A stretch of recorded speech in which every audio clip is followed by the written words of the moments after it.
Hello दर्शक बंधु आपण मानक आमर ओडिया टेक चैनल को स्वागत जनाऊँगी। दर्शक बंधु फाइनाली आपण मानकर सुभद्रा योजना फॉर्म आवेदन पर आरंभ हो जाइए।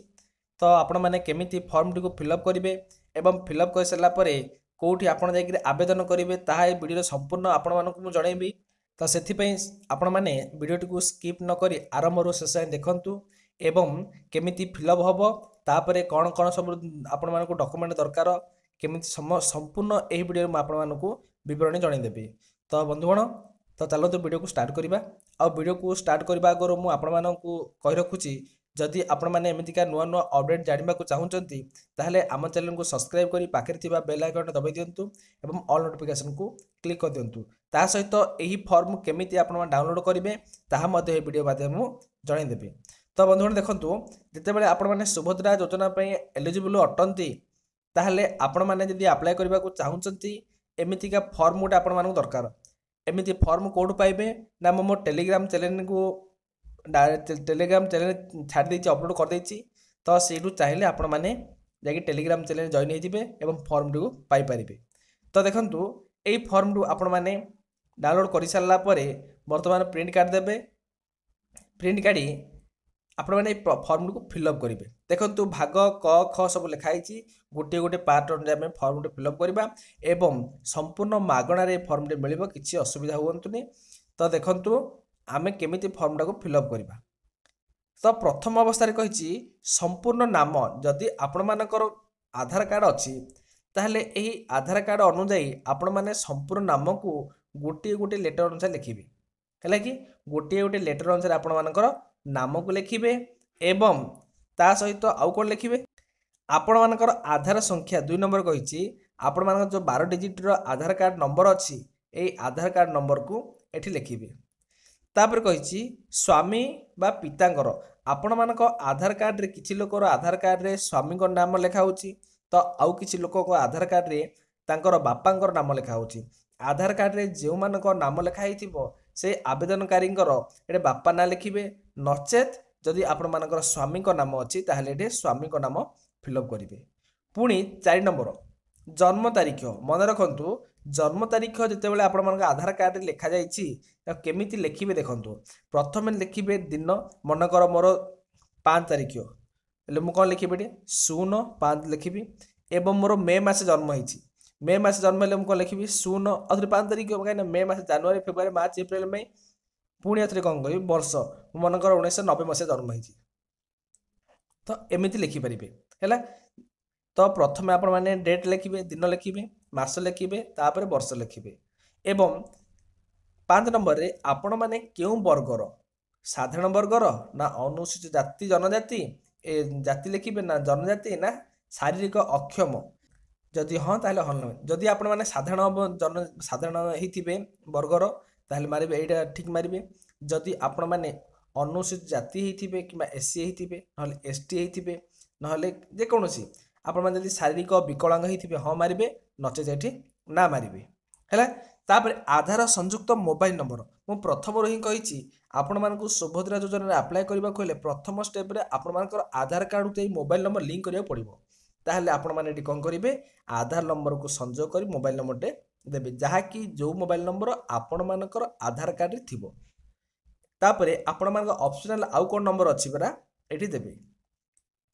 8 नंबर सरला पुन 9 नंबर देखंतु 9 नंबर रे कहिछि जिला आपण मानकर जिला मानकर गजपति तो एटे गजपति लिखिबे। जदि आपण मानकर ग्राम ग्रामांचल मते गाँ आपण मान गाँ लिखिबे एठी आपण मान ग्राम पंचायत लिखिबे आपण मानक को ब्लॉक ये ब्लॉक लिखिबे। जदि आपण माने सहरांचल पे लिखुचंती ताहले एठी आपण माने वार्ड नंबर लिखिबे आपण मानकर को शहर रोज से लिखिबे सेटा शहर ना नगर सेटा को मध्ये एठी फिलअप करिवे। फिलअप कर साला परे 12 नंबर आसंतु 12 नंबर कहिछि आधार सक्षम संचय खाता बा बैंक आपण मानकर बैंक रे आधार कार्ड लिंक करथिबा पड़िबो ताहले आपण मानकर एई आधार संपर्क जो बैंक रे आपण मानकर आधार लिंक अछि से बैंक अकाउंट नंबर टाकू एठी देबा को पड़िबो। एंदी ही सारा 12 नंबर सरला आपण मैंने देखु ख विभाग को जीवे ख विभाग में एक डिटेल्स पढ़े टी कौन लिखाई मु एत द्वारा घोषणा करुछि जे पूर्व पृष्ठ उल्लेखित तथ्य मोर ज्ञान अनुसार सत्य अटे मु ज्ञात जे एथिरु कौन से मिथ्या प्रमाणित हेले ଏହି ଆବେଦନକୁ ପ୍ରତ୍ୟାଖ୍ୟାନ କରାଯାଇପାରେ ଏବଂ ଆଇନଗତ କଠୋର କାର୍ଯ୍ୟାନୁଷ୍ଠାନ ଗ୍ରହଣ କରାଯାଇପାରେ। ଦୟାକରି ପ୍ରଯୁଜ୍ୟ ସ୍ଥାନରେ ଠିକ୍ ଚିହ୍ନ ମାରନ୍ତୁ। ଦେଖନ୍ତୁ ଏଇଠି ଯେତେବେଳେ ଆବେଦନକାରୀ ଆବେଦନ କରିବ ସେତେବେଳେ ଏଇଟା ପଢ଼ିବାକୁ ପଡ଼ିବ। ଯଦି କୌଣସି ଭୁଲଭାଲ ତଥ୍ୟ ଆପଣମାନେ ଦିଅନ୍ତି ତାହେଲେ ଆପଣମାନଙ୍କୁ କଠୋର ଦଣ୍ଡ ବ୍ୟବସ୍ଥା ମାନେ ଆଇନର ବ୍ୟବସ୍ଥା ମଧ୍ୟ କରାଯାଇଛି। ତ ଏଇଠି ଆପଣମାନେ ଗଭର୍ଣ୍ଣମେଣ୍ଟ ଯାହା ଦଣ୍ଡ ଦେବ ତାହାକୁ ମାନିବ। ସେଥିପାଇଁ ଏଇଟା କୌଣସି ମିଥ୍ୟା ତଥ୍ୟ ଦେବେନି। ସିଧାସଳଖ ଆପଣମାନଙ୍କ ଯାହା ଏଲିଜିବୁଲ୍ ଯାହା ସତ୍ୟ ଘଟଣା ସେ ସତ୍ୟ ଘଟଣା ଗୁଡ଼ିକୁ ଏଠି ଦେବେ। ଦେଖନ୍ତୁ ଯୋଉଟା ଆପଣମାନେ ଠିକ୍ ବୋଲି ଭାବୁଛନ୍ତି ସେଇ ବକ୍ସ ଭିତରେ ଠିକ୍ ଚିହ୍ନ ମାରିବେ। ଦେଖନ୍ତୁ ମୁଁ ଓଡ଼ିଶାର ବାସିନ୍ଦା ଅଟେ ତାହେଲେ ଠିକ୍ ମାରିବେ। ଯଦି ଆପଣମାନେ ଓଡ଼ିଶାରେ ନ ରହିଛନ୍ତି ତାହେଲେ ଠିକ୍ ମାରିବେ ନାହିଁ ଏବଂ ଏ ସୁଭଦ୍ରା ଯୋଜନା ପାଇଁ ଆପଣମାନେ ଉପଲବ୍ଧ ବା ଏଲିଜିବୁଲ୍ ହୋଇପାରିବେ ନାହିଁ। ତାପରେ ଜୁଲାଇ 24 ତାରିଖ ସୁଦ୍ଧା 1 ଜୁଲାଇ 2024 ତାରିଖ ସୁଦ୍ଧା ବୟସ 21ରୁ 60 ବର୍ଷ ହେବା ଆବଶ୍ୟକ ତାହେଲେ ଠିକ୍ ମାରିବେ। ମୁଁ କୌଣସି ରାଜ୍ୟ କିମ୍ବା କେନ୍ଦ୍ର ସରକାରଙ୍କର ଅଧୀନରେ ମାସିକ 1500 ଟଙ୍କା କିମ୍ବା 1500 ଟଙ୍କାରୁ 18,000 ଟଙ୍କା ମଧ୍ୟରେ କୌଣସି ତାଠୁ ଅଧିକ ମୁଁ ପାଉନାହିଁ ତାହେଲେ ଏଇଟା ମାରିବେ ଠିକ୍। କିମ୍ବା ଯଦି ଏଇଟା କହୁଛି ଆପଣମାନଙ୍କର ଯଦି କୌଣସି ଯୋଜନା ଅଧୀନରେ 1500 ଟଙ୍କା କିମ୍ବା ତାଠୁ ଅଧିକ ବା ବର୍ଷକୁ ଯଦି 18,000 ଟଙ୍କା ଯଦି ପାଉଛନ୍ତି ତାହେଲେ ଆପଣମାନେ ଏଲିଜିବୁଲ୍ ହୋଇପାରିବେ ନାହିଁ। କିମ୍ବା ମୋର ପରିବାରରେ କୌଣସି ସଦସ୍ୟ କିମ୍ବା ପୂର୍ବତନ ସାଂସଦ ବା ଏମ୍ପି ବୋଲି ଯାହା କହୁଛନ୍ତି ନହେଲେ ML ଯଦି ଥିବେ ତାହେଲେ ଏଠି ଆପଣମାନେ ଠିକ୍ ମାରିବେନି ହେଲା। ତାହେଲେ এইটা ଆପଣମାନେ ଠିକ୍ ମାରିବେ। ଯଦି ML କିମ୍ବା MP କିଏ ଥିବେ ପୂର୍ବରୁ କିମ୍ବା ପରେ ମାନେ ବର୍ତ୍ତମାନ ନହେଲେ ପୂର୍ବରୁ ଯଦି କିଏ ଥିବେ ML କିମ୍ବା MP ଆପଣମାନଙ୍କ ପରିବାରରୁ ତାହେଲେ ଏଇଠି ହେବ ନାହିଁ। ତାପରେ କହିଛି ମୁଁ କିମ୍ବା ମୋ ପରିବାରରେ କୌଣସି ସଦସ୍ୟ ଆୟକର ଦାତା ନୁହନ୍ତି। ଆୟକର ଦାତା ମାନେ ଗଭର୍ଣ୍ଣମେଣ୍ଟକୁ ଯେମିତି ଆପଣମାନେ ଇନକମ୍ ଟ୍ୟାକ୍ସ ଦେଉଛନ୍ତି ତାହେଲେ ଆପଣମାନେ ଏଇଠି ଏଲିଜିବୁଲ୍ ହୋଇପାରିବେ ନାହିଁ। ଯଦି ଆପଣମାନେ ଇନକମ୍ ଟ୍ୟାକ୍ସ ଦେଉଛନ୍ତି ତାହେଲେ କରନ୍ତୁନି। ଯଦି ଇନକମ୍ ଟ୍ୟାକ୍ସ ଦେଉନାହାନ୍ତି ତାହେଲେ ଠିକ୍ ମାରନ୍ତୁ। ଠିକ୍ ଓକେ। କିନ୍ତୁ ତାପରେ କହୁଛି ମୁଁ କିମ୍ବା ମୋର ପରିବାରରେ କୌଣସି ସଦସ୍ୟ କୌଣସି ସହରାଞ୍ଚଳ ସ୍ଥାନୀୟ କିମ୍ବା ଗ୍ରାମାଞ୍ଚଳ ପଞ୍ଚାୟତ ରାଜ ଅନୁଷ୍ଠାନରେ ଜଣେ ନିର୍ବାଚିତ ଜନପ୍ରତିନିଧି ନୁହନ୍ତି କିମ୍ବା ୱାର୍ଡ ମେମ୍ବର କିମ୍ବା କାଉନସିଲର ବ୍ୟତୀତ ଯଦି ଆପଣମାନେ ସରପଞ୍ଚ କିମ୍ବା ସମିତି ସଭ୍ୟ ଯାହା ବି ଥିବେ ଏଇଠି ଆପଣମାନେ ଠିକ୍ କରିପାରିବେ ନାହିଁ ହେଲା। ଯଦି ନଥିବେ ୱାର୍ଡ ମେମ୍ବର ହେଇଥିଲେ ଚାଲିବ କି ନହେଲେ କାଉନସିଲର ହେଇଥିଲେ ଚାଲିବ। କିନ୍ତୁ ଆପଣମାନେ ଯଦି ଚେୟାରମ୍ୟାନ୍ ୱାର୍ଡ ମେମ୍ବର ଚେୟାରମ୍ୟାନ୍ କିମ୍ବା ସରପଞ୍ଚ ସଭ୍ୟ ML ହେଇଥିଲେ ହେବ ନାହିଁ। ମୁଁ କିମ୍ବା ମୋ ପରିବାର କୌଣସି ସଦସ୍ୟ ଭାରତ ସରକାର କିମ୍ବା ରାଜ୍ୟ ସରକାରଙ୍କର କୌଣସି ଅଣ୍ଡରଟେକିଂ ବୋର୍ଡ ଅଥବା ସ୍ଥାନୀୟ ସଂସ୍ଥା ଅଥବା ବିଭାଗରେ କିମ୍ବା ସ୍ଥାୟୀ କିମ୍ବା ଚୁକ୍ତି ଅନୁସାରେ କୌଣସି କିଛି ଆବଶ୍ୟକ ନାହିଁ। ଯଦି ପେନସନ୍ ଆପଣମାନେ କେଉଁଠୁ ପାଉଛନ୍ତି ତାହେଲେ ଠିକ୍ ଚିହ୍ନ ମାରିବେନି। ଯଦି ନ ପାଉଛନ୍ତି ଏଠି ତାହେଲେ ଆପଣମାନେ କ'ଣ କରିବେ ଠିକ୍ ଚିହ୍ନଟି ଲଗାଇବେ। ମୁଁ କିମ୍ବା ପରିବାରରେ କୌଣସି ସଦସ୍ୟ ପାଖରେ ଯଦି ଆପଣମାନେ ନିର୍ବାଚିତ କେଉଁଠି ହେଇଥିବେ କେଉଁଠି ଜିତିଛନ୍ତି ନିର୍ବାଚନରେ ରାଜ୍ୟ ସରକାର ଅଧୀନରେ ତାହେଲେ ଆପଣମାନେ ଏଇଠି ପାଇପାରିବେ ନାହିଁ। ଯଦି ନ ଜିତିଛନ୍ତି ନିର୍ବାଚନରେ ଏଠି ଠିକ୍ ମାରିବେ। ମୋର କିମ୍ବା ମୋ ପରିବାରରେ କୌଣସି ସଦସ୍ୟ 5 ଏକରରୁ ଅଧିକ ଜଳସେଚିତ ଜମି କିମ୍ବା 10 ଏକରରୁ ଅଧିକ ଅଣ ଜଳସେଚିତ ଜମି ନାହିଁ। ଯଦି ଆପଣମାନଙ୍କର 5 ଏକରରୁ ଅଧିକ ଜଳସେଚିତ ଜମି ଅଛି କିମ୍ବା 10 ଏକରରୁ ଅଧିକ ଅଣ ଜଳସେଚିତ ଜମି ଅଛି ତାହେଲେ ଆପଣମାନେ ଏଠି ମାରିପାରିବେ ନାହିଁ। ଯଦି ଆପଣମାନଙ୍କ ଜମି ନଥିବ 5 ଏକରରୁ ଅଧିକ କିମ୍ବା 10 ଏକରରୁ ଅଧିକ ନିଶ୍ଚିତ ରୂପେ ଠିକ୍ ମାରନ୍ତୁ। ମୋର କିମ୍ବା ମୋର ପରିବାରରେ କୌଣସି ସଦସ୍ୟଙ୍କର 4 ଚକିଆ ଯାନ ନାହିଁ ଯେମିତିକି କେଉଁଟା ଦେଖନ୍ତୁ ମିନି ଟ୍ରକ୍ ଟ୍ରାକ୍ଟର এইଗୁଡ଼ିକ ଯଦି ଆପଣମାନଙ୍କ ଛାଡ଼ିଦେଲେ ଅନ୍ୟ ଯଦି ବଡ଼ ବଡ଼ ଗାଡ଼ି ଯାନ ଅଛି ତାହେଲେ ଆପଣମାନେ ଏଇଠି ପାଇପାରିବେ ନାହିଁ। ତାପରେ ଦେଖନ୍ତୁ ମୋର ପରିବାର ବାର୍ଷିକ ଆୟ 2 ଲକ୍ଷ ଟଙ୍କା 2,50,000 ଟଙ୍କା କିମ୍ବା 2 ଲକ୍ଷ ତାଠୁ କମ୍ ହେଇଥିବା ପଡ଼ିବ। ଆପଣମାନେ ଯେ ବର୍ଷକୁ 2,50,000 ଟଙ୍କାରୁ ଅଧିକ ଇନକମ୍ କରୁଛନ୍ତି ତାହେଲେ ଆପଣମାନେ ଏଲିଜିବୁଲ୍ ନୁହଁ। ଯଦି ଆପଣମାନେ 2,50,000 ବର୍ଷ କମ୍ ଆୟ କରୁଛନ୍ତି ତାହେଲେ ଏଠି ଆପଣମାନେ ଠିକ୍ ଚିହ୍ନ ମାରିବେ। ତାପରେ ଭାଗ ଗରେ କହିଛି ଆପଣମାନେ ଟିକେ ଧ୍ୟାନ ଦେଇ ପଢ଼ିବେ ଏଗୁଡ଼ିକ ସବୁ।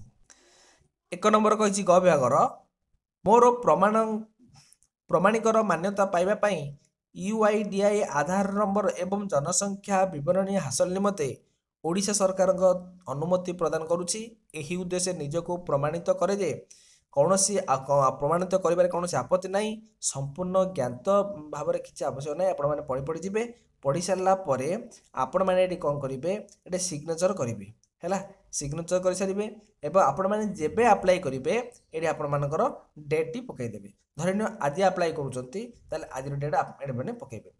ଆବେଦନକାରୀଙ୍କର ସିଗ୍ନେଚର ପକାଇବେ ଏବଂ ଡେଟ୍ ମଧ୍ୟ ପକାଇବେ।